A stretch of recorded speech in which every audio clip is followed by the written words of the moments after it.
पिछली कक्षा में हम प्रेमचंद को लेकर जान गए थे, कहानी के तत्वों के बारे में जान गए थे, किस तरह कहानी लिखा जाता है और कहानी किस तरह हमें रचना उसकी करनी है। तो उसी के अनुसार बड़े घर की बेटी इस कहानी का शुरुआत जो है हम लोग करेंगे।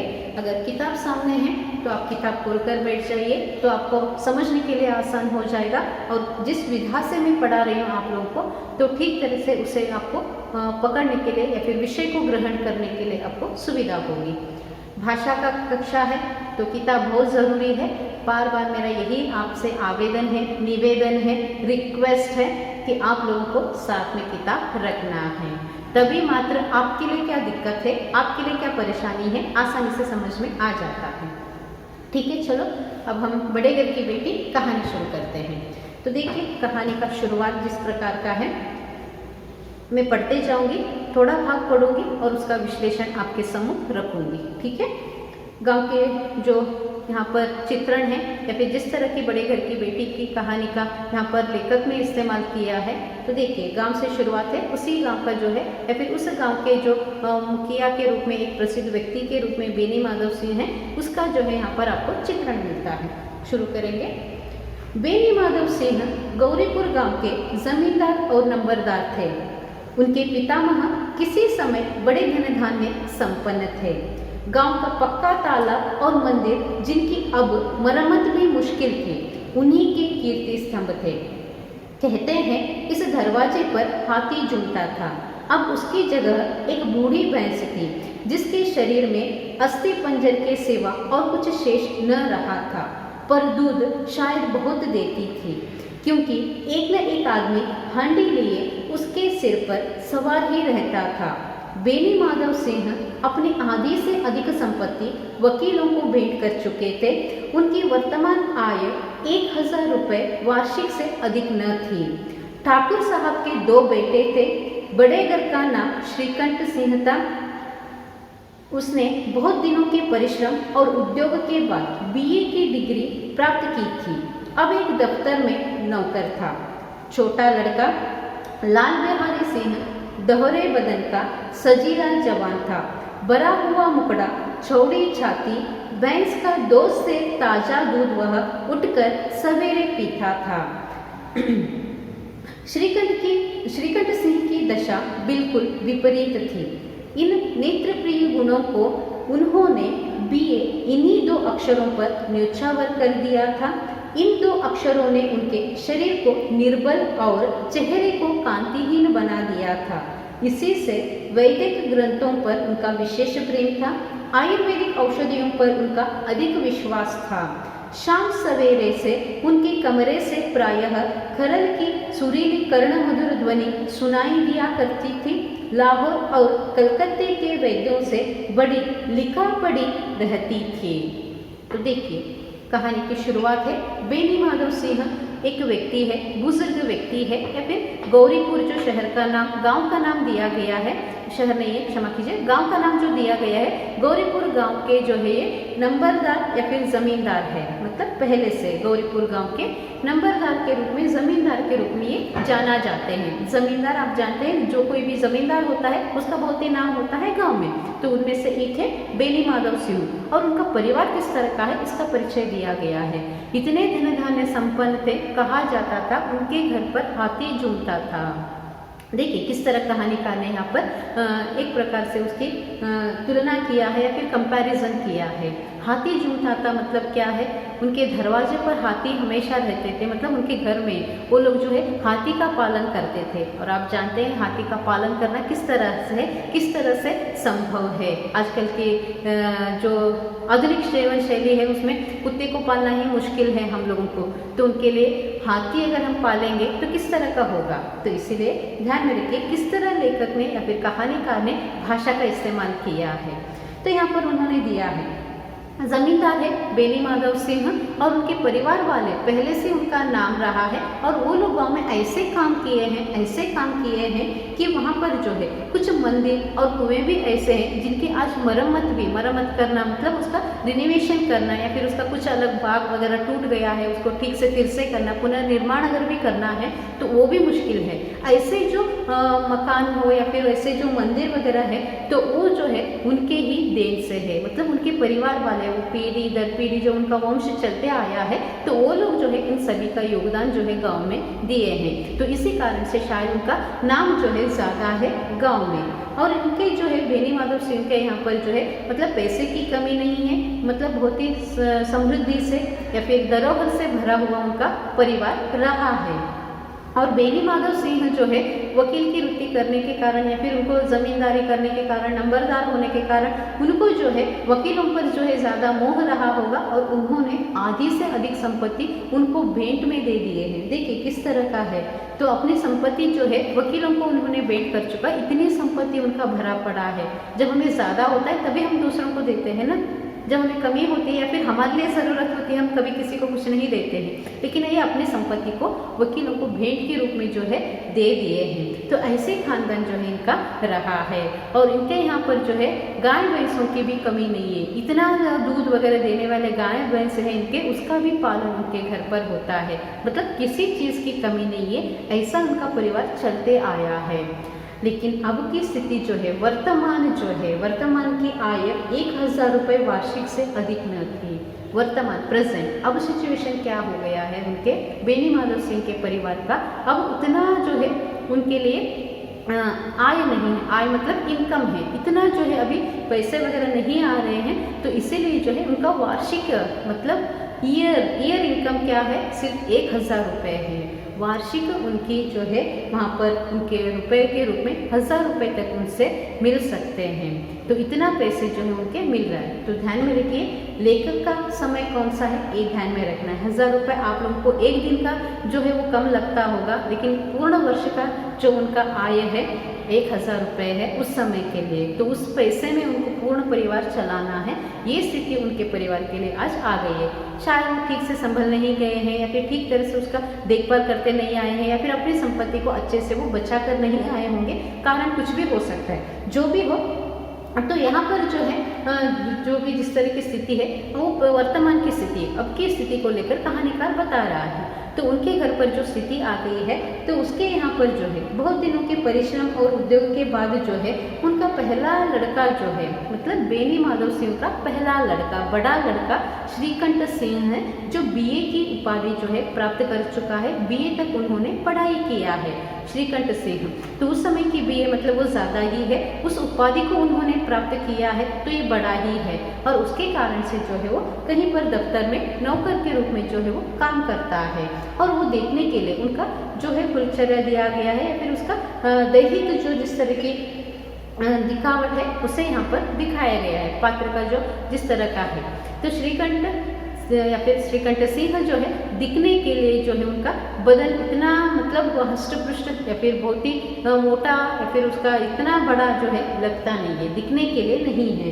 तो उसका शरीर जो है पूर्ण रूप से जवान है, और जवान के साथ साथ क्या है उनके यहाँ पर दोहरे बदन है, मतलब पूर्ण एकदम से पतला लगता है, पतला, और उस दिखने के लिए जो है इतना मोटा भी नहीं दिखता है। और उसके साथ उन्होंने जिस तरह का जो वहाँ पर पढ़ाई किया है, ज़्यादा उसका मग्न जो है पढ़ाई में ही रहता है।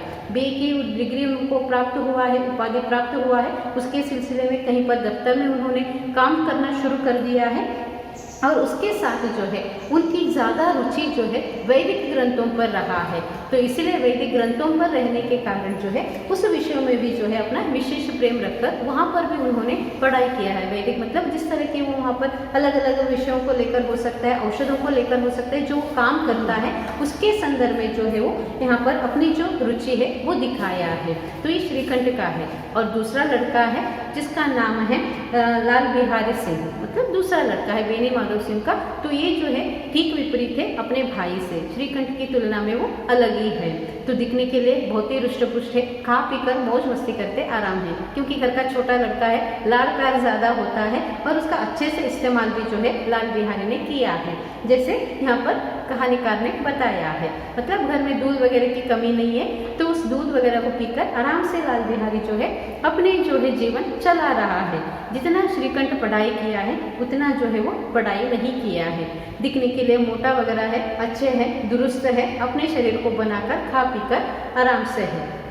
तो ये जो है बेनी माधव सिंह के परिवार का जो है चित्रण है। तो आगे देखिए यहाँ पर लेखक कहते हैं, श्रीकंठ इस अंग्रेजी डिग्री के अधिपति होने पर भी अंग्रेजी सामाजिक प्रथाओं के विशेष प्रेमी न थे, बल्कि वह बहुधा बड़े जोर से उसकी निंदा और तिरस्कार किया करते थे। इससे गांव में उनका बड़ा सम्मान था। दशहरे के दिनों में वह बड़े उत्साह से रामलीला में सम्मिलित होते और स्वयं किसी न किसी पात्र का पार्ट लेते थे। गौरीपुर में रामलीला के वही जन्मदाता थे। प्राचीन हिंदू सभ्यता का गुणगान उनकी धार्मिकता का प्रधान अंग था। सम्मिलित कुटुंब के तो वह एकमात्र उपासक थे। आजकल स्त्रियों को कुटुंब में मिलजुल कर रहने की जो अरुचि होती है, उसे वह जाति और देश दोनों के लिए हानिकारक समझते थे। यही कारण था कि गांव की ललनाएं उनकी निंदक थी। कोई कोई तो उन्हें अपना शत्रु समझने में भी संकोच न करती थी। स्वयं उनकी पत्नी को ही इस विषय में उनसे विरोध था। यह इसलिए नहीं कि उसे अपने सास ससुर देवर या जेठ आदि से घृणा थी, बल्कि उसका विचार था कि यदि बहुत कुछ सहने और तरह देने पर भी परिवार के साथ निर्वाह न हो सके तो आए दिन की कलह से जीवन को नष्ट करने की अपेक्षा यही उत्तम है कि अपनी खिचड़ी अलग पकाई जाए। देखिए किस तरह का है श्रीकंठ के स्वभाव को लेकर, उनके कुछ व्यवहार को लेकर यहाँ पर वो बताते हैं कि श्रीकंठ जो है अंग्रेजी डिग्री प्राप्त किया था, दफ्तर अंग्रेजों के यहाँ पर वो काम करता था, लेकिन इसका मतलब ये नहीं कि वो अंग्रेजों का साथ देने वाला है। तो पूर्ण रूप से सख्त खिलाफ या फिर नफरत करने वाला श्रीकंठ है अंग्रेजों को लेकर। तो इसीलिए जो है यहाँ पर लेखक बता रहे किस तरह जो है यहाँ पर श्रीकंठ उसके विरोधी रहा है। अपने दफ्तर को लेकर हो सकता है या फिर जिस तरह से उनका काम करने का तरीका हो सकता है, उनकी दिए हुए सुविधाओं को लेकर हो सकता है, श्रीकंठ को बिल्कुल भी उसे पसंद नहीं थी। और दूसरी बात है कि जिस प्रकार वो जो है यहाँ पर उसका निंदा वगैरह करता था, उसके साथ उनके गांव में जो है वो रामलीला जब भी आयोजन होता था उसमें जो है वो पार्ट लेता था, भाग लेता था, वो खुद भी जो है उसमें अभिनय करता था। तो आप लोग रामलीला को लेकर जानते होंगे। रामलीला मतलब जो है दशहरे के समय पर उत्तर भारत में ज़्यादा है ये, अगर आप सुने हैं देखे हैं तो आपको कल्पना में रहा होगा। दशहरा जब चलती है, अभी कुछ ही दिनों में दशहरा लगने वाली है, तो दशहरे के दिन जो 9 दिन का जो अलग अलग दिन को लेकर हम देवी को लेकर वगैरह पूछते हैं, तो दशहरा कोई भी त्यौहार उसके लिए कारण है। तो दशहरे का भी है अधर्म की और धर्म की और असत्य की और सत्य की जो जीत को हम लोग विजय के रूप में दिखाते हैं, उसी संदर्भ में है। तो उत्तर भारत में उस समय जो है रामलीला का आयोजन करते हैं। राम को लेकर, रावण को लेकर जो पात्र वगैरह होते हैं, पात्र बनकर खुद पात्र उसमें शामिल होकर वो लोग जो है अलग अलग जो भी उसको घटना कहिए या फिर रामायण के अलग अलग सन्निवेश भाग को लेकर जो है वो वहाँ पर अभिनय करते जाते हैं। तो ये जो भाग है उत्तर भारत में रामलीला के नाम से प्रसिद्ध है। गाने के तौर पर हो सकता है, अभिनय के द्वारा हो सकता है, संभाषण के द्वारा, कई सारे वहाँ पर पूर्ण रूप में उत्तर भारत भर में जो है आपको ये रामलीला आपको देखने के लिए मिलता है। तो यहाँ पर रामलीला में जो है ये पार्ट लेने वाले श्रीकंठ और उसके जन्मदाता के रूप में गौरीपुर में रामलीला के जन्मदाता के रूप में भी वो जाने जाते हैं। इतने भारतीयता को लेकर, भारतीय संस्कृति को लेकर, भारतीय सभ्यता को लेकर मानने वाले श्रीकंठ सिंह हैं। उनके स्वभाव और उनके व्यवहार को लेकर कहानीकार बता रहा है। तो ऐसे जो इतना मतलब भारतीय संस्कृति को पसंद करने वाले श्रीकंठ है, तो ये भी बता रहे हैं रामलीला का तो हो गया, खुद वो आयोजन करते, खुद उसमें भाग लेते। तो गांव में अगर दशहरा लग जाती है तो वहाँ पर भी रामलीला का आयोजन करना है, खुद भी अभिनय करते हैं, लोगों को भी मौका देते हैं। इस तरह जो है धर्म की जो भी है या फिर धार्मिक जो सत्ता है या फिर धार्मिक जागृति भी जो है वो गाँव में कर रहे हैं। तो दूसरा है तो वो जो है यहाँ पर दिया गया है, तो सम्मिलित कुटुंब के एकमात्र उपासक है। देखिए सम्मिलित कुटुंब ये जरूरी है। हमारे भारतीय समाज का पारिवारिक चित्रण में या फिर परिवार को लेकर जब भी हम बात करते हैं, भारतीय समाज को लेकर जब भी उस पद्धति या फिर सभ्यता को बात करते हैं, सम्मिलित कुटुंब को लेकर ही है। आजकल वो देखने के लिए भी नहीं मिलता है, ये बहुत खेद की बात है। सम्मिलित कुटुंब मतलब जॉइंट फैमिली हम जो कहते हैं उसके संदर्भ में है। तो तो पहले से अगर आप देखते हैं हमारे प्राचीन जो भी परिवार अगर हम देखते हैं तो सम्मिलित परिवार है, सम्मिलित कुटुंब है, जॉइंट फैमिली है। जॉइंट फैमिली आजकल लोगों को शायद शब्द भी पता नहीं होगा, ऐसी स्थिति में हम लोग हैं।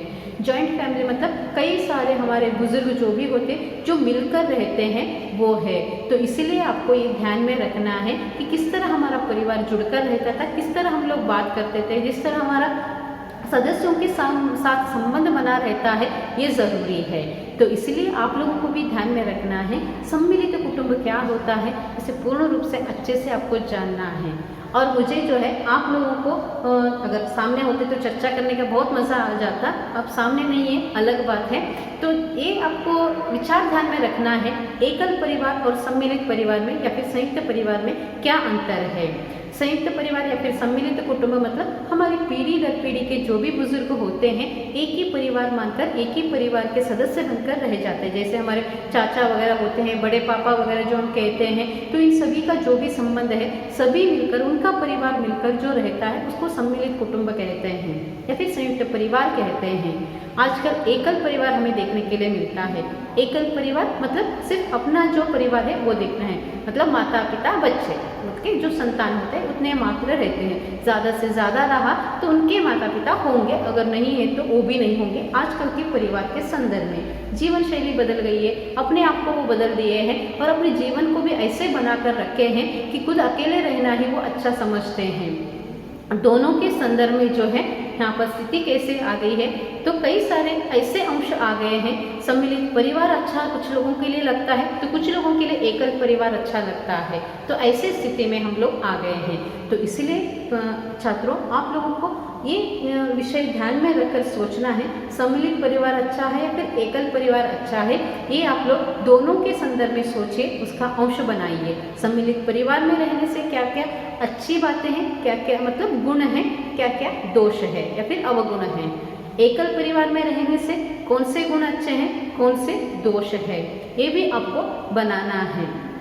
तो इसीलिए यहाँ पर देखिए श्रीकंठ के संदर्भ में उनको सम्मिलित परिवार अच्छा था, इसलिए गांव में कोई भी ललनाएं मतलब स्त्रियां कोई भी अगर इस तरह घर छोड़ने की, घर अलग करने की अगर सोचते तो सभी मुसीबतें जो भी इस तरह के कारण हैं, कारण दूत के रूप में स्त्री पर डाला जाता है, स्त्री पर ही रखा जाता है।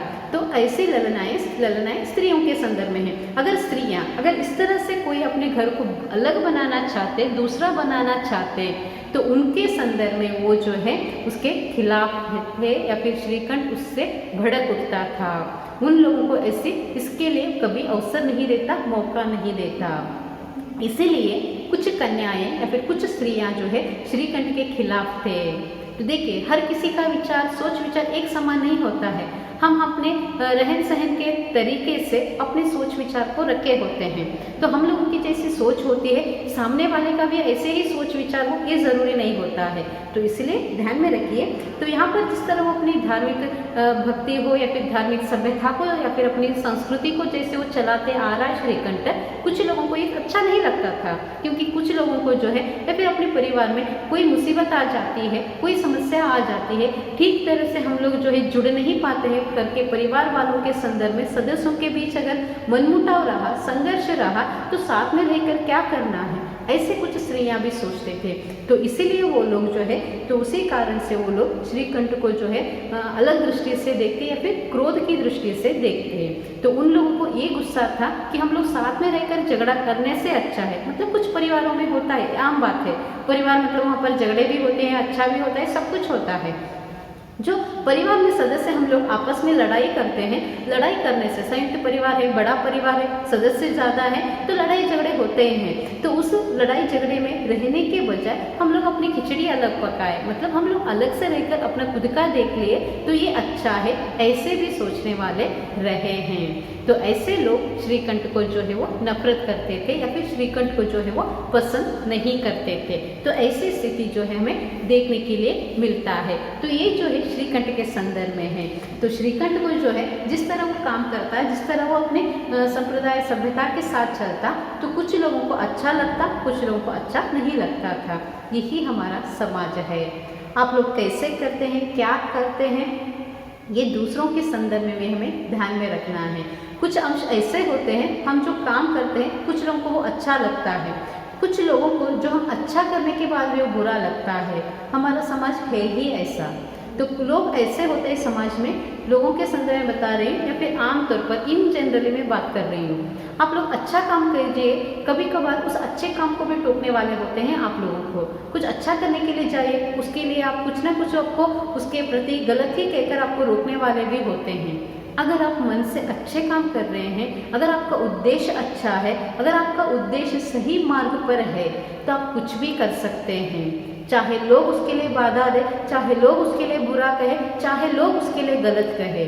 उद्देश्य अगर आपका अच्छा है, नेक है, प्रामाणिक है, तो उस काम को करने में कभी हिचकिचाइए मत, उस काम को आप पूर्ण करके ही रखिए। क्योंकि हमारा समाज अच्छे करने पर भी नाम रखता है, बुरा करने पर भी नाम रखता है, बहुत बड़ा नाम रखता है। और बुरा नाम एक बार जुड़ जाता है, बुरे के संगत में अगर हम आ जाते हैं, बुरे कर्म से अगर हम जुड़ जाते हैं, कभी उससे बाहर नहीं निकलते हैं। हम लोग निकल नहीं पाते हैं और लोग भी हमें अच्छे दृष्टि से या फिर अच्छे नज़रिए से हमें कभी नहीं देखते हैं। तो इसलिए हमें ये ध्यान में रखना है कि किस तरह हमें अपने जीवन को सही दिशा में ले जाना है। तो ये बेनी माधव और उनके बेटे के संदर्भ में है। तो इस संदर्भ में जो है, जिस तरह हम लोग यहाँ पर श्रीकंठ को भी उसका जो या फिर उसकी जो स्थिति है या फिर जिस तरह का उनका रहने का व्यवहार है, गांव में जिस तरह लोगों के साथ रहता, कभी कभार उनके पत्नी को भी पसंद नहीं आता है। तो ये लेखक ने कहा है, कहानीकार ने कहा है।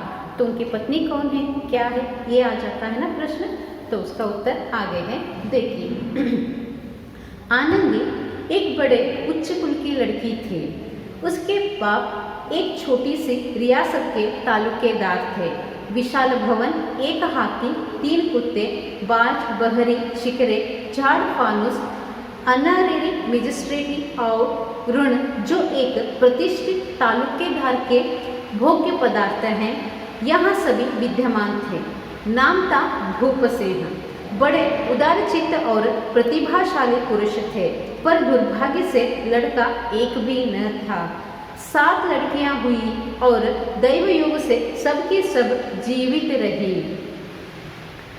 पहली उमंग में तो उन्होंने 3 ब्याह दिल खोलकर किए, पर 15-20 हजार रुपयों का कर्ज सिर पर हो गया तो आंखें खुली, हाथ समेट लिया।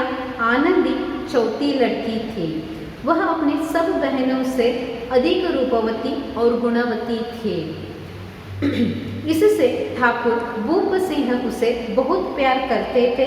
सुंदर संतान को कदाचित उसके माता पिता भी अधिक चाहते हैं। ठाकुर साहब बड़े धर्म संकट में थे कि किसका विवाह कहाँ करें। न तो यही चाहते थे कि ऋण का बोझ बढ़े और न ही स्वीकार था कि उसे अपने को भाग्यहीन समझना पड़े। देखिए, एक दिन श्रीकंठ उनके पास किसी चंदे के रुपये मांगने आए। शायद नागरिक प्रचार का चंदा था। भूप सिंह उनके स्वभाव पर रीझ गए और धूमधाम से श्रीकंठ सिंह का आनंदी के साथ ब्याह हो गया। तो देखिए किस प्रकार है, आनंदी श्रीकंठ का विवाह हो गया। तो आनंदी का परिचय कहानीकार यहाँ पर दे रहे हैं, किस प्रकार का है। तो आनंदी जो है एक बड़े उच्च कुल की लड़की है, मतलब बड़े खानदान की, उच्च कुल की, श्रेष्ठ कुल की लड़की है। और उनके पिता का नाम क्या है, भूप सिंह है। और भूप सिंह कौन है, एक अच्छे रियासत के जो है तालुकेदार के रूप में, जो डिस्ट्रिक्ट जो भी हेड होते हैं उसके अनुसार उस समय तालुकेदार हुआ करते, उस तालुक के जो देखभाल करने वाले हैं, डीसी वगैरह जो आजकल के पद है उसके रूप में है। तो उस रूप में जो है भूप सिंह काम किया करते थे। और उतने तालुकेदार हैं तो पद से भी बड़े हैं, काम से भी बड़े हैं। तो उस कारण से जो है उनके उस संदर्भ के, उस ओहदे के संदर्भ में जो कुछ भी सुविधाएं उनको देनी चाहिए या फिर जिस तरह की सुविधाएं उनके घर में होना चाहिए, वो सभी सुख सुविधाएं उनके घर पर थे। मतलब नौकर चाकरों की कमी नहीं थी। अब कुछ भी, मतलब झाड़ू फनुस लगाने से लेकर हर काम के लिए नौकर थे उनके यहाँ पर। मतलब महारानी के समान उनका जीवन चल रहा है।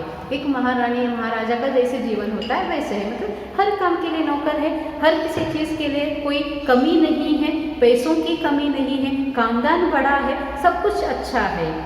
लेकिन भूप सिंह के संदर्भ में देखिए क्या हो गया है।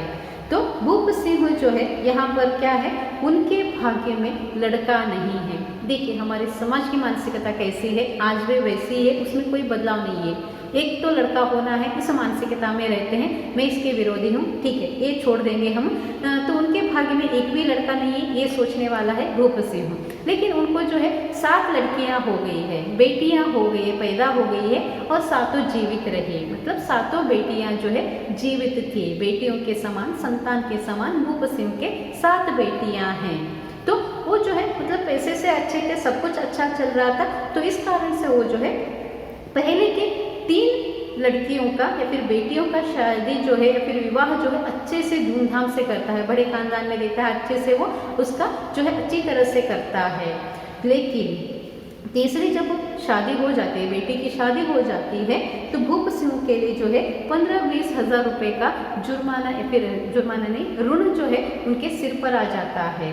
ऋण मतलब लोन है, लोन जो लिया जाता है उसके संदर्भ में है, तो वो जो उनके सिर पर आ जाता है। तो भूप सिंह को 15-20 हज़ार की ये ऋण उनके सिर पर आ जाता है, तो उसे चिंता होने लगती है, क्योंकि आगे भी लड़कियां हैं और भी लड़कियां हैं, तो उसका भी चलना है ना, जीवन देखना है, तो इसीलिए वो सोचता है कि क्या करना है। तो इसलिए भूप सिंह क्या करता है, आगे की अपनी जो अगली लड़की है जिनका नंबर है चौथी, आनंदी है चौथी लड़की का नाम, तो उस लड़की का जो है विवाह भी करना है।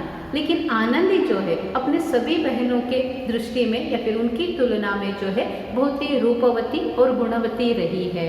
रूपवती दिखने के लिए बहुत ही सुंदर है, अच्छी है, और ये साथ में उसके साथ साथ क्या है कि उनका जो है गुणवती है, गुण भी उनके उतने ही अच्छे हैं। ऐसी जो है आनंदी रही है।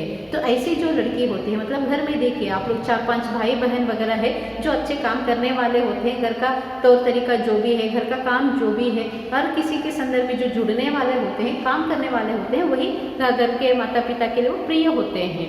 तो ऐसे ही आनंदी उनके माता पिता की प्रिय रही है, बहुत ही लाडली रही है एक प्रकार से। तो उनका विवाह कैसे चाहे वैसे वो करना नहीं चाहते, मतलब बिल्कुल भी नीच में या फिर जो जिनका कुल अच्छा नहीं है या फिर जिनका खानदान अच्छा नहीं है वहाँ भी उनको देना उनको पसंद नहीं है। और उसके साथ क्या है, ऐसा भी नहीं इतना धूमधाम से करने के शक्ति हो, सामर्थ्य अब जो है भूप सिंह में बचा नहीं है। तो ये दोनों के बीच में वो फंस गए थे कि कहाँ आनंदी का विवाह करना है, क्योंकि उनको पहले ही अभी ऋण बचा हुआ है, सिर पर ऋण है, पहले के जो बेटियों का शादी किया है उसका ऋण है, उसके साथ अभी जो है उससे बचना भी है और आनंदी का जीवन आगे का सफल भी बनाना है। तो इसीलिए वो सोच रहे थे। तो इसी चिंता के बीच क्या हो गया, एक बार श्रीकंठ उनके घर पर जाते, भूप सिंह के घर पर। तो वो अपने काम से वो आए हुए हैं, क्योंकि गांव के अलग अलग काम से जुड़े श्रीकंठ है, तो भूप सिंह से मिलने के लिए आते हैं कि वही चंदा वसूल करने के लिए, चंदा पैसे मांगने के लिए, पैसा वसूल करने के लिए। तो उसी सिलसिले में क्या हो जाता है, तो भूप सिंह से श्रीकंठ की मुलाकात हो जाती है। श्रीकंठ जिस प्रकार का है ये देखकर जो है भूप सिंह उनसे रीझ जाता है, मतलब भूप सिंह को श्रीकंठ पसंद आ जाता है, उनका स्वभाव हो सकता है, बात करने का तरीका हो सकता है, मिल गए थे, जुड़ गए थे, देख लिया था, तो शायद श्रीकंठ उन्हें पसंद आ गया और आनंदी का विवाह श्रीकंठ से कर दिया गया। तो ये जो है उनको मतलब अपने आनंदी का जो चिंता थी या फिर कहाँ पर विवाह करना है, तो ये समस्या का हल उसे मिल गया। तो श्रीकंठ और आनंदी के विवाह जो है इस प्रकार होता है। आनंदी बड़े खानदान से है, अपने रूप और गुण के कारण जो है अपने घर के माता पिता के लिए जो है प्रिय थी और इसी कारण से उनका विवाह अच्छे से वो करना चाहते थे। उसी बीच जो है श्रीकंठ से मुलाकात होने के कारण जो है श्रीकंठ के साथ उनका विवाह करा देते हैं। तो ठीक है छात्रों, अगली कक्षा में आगे की कहानी का भाग हम लोग देखेंगे। धन्यवाद।